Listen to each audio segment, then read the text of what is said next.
Hello, my name's Monica and I'm a volunteer here at Wentworth Woodhouse. I often volunteer as a room steward, and my favourite thing in the mansion is something that's overlooked quite often.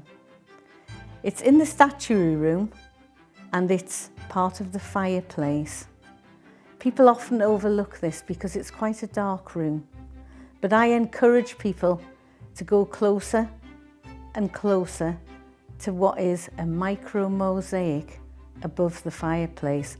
And when people go closer to the fireplace, they then realise what I'm talking about, because it is amazing. From a distance, it looks just like a solid panel showing flowers.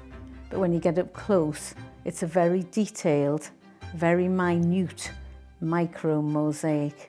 And often it blows people's minds. But my favourite place at Wentworth is a little seen room by the public, and that's the staff room. I love being in the staff room and sitting around the staff table because all the people there have the same interest in common. They all love the mansion.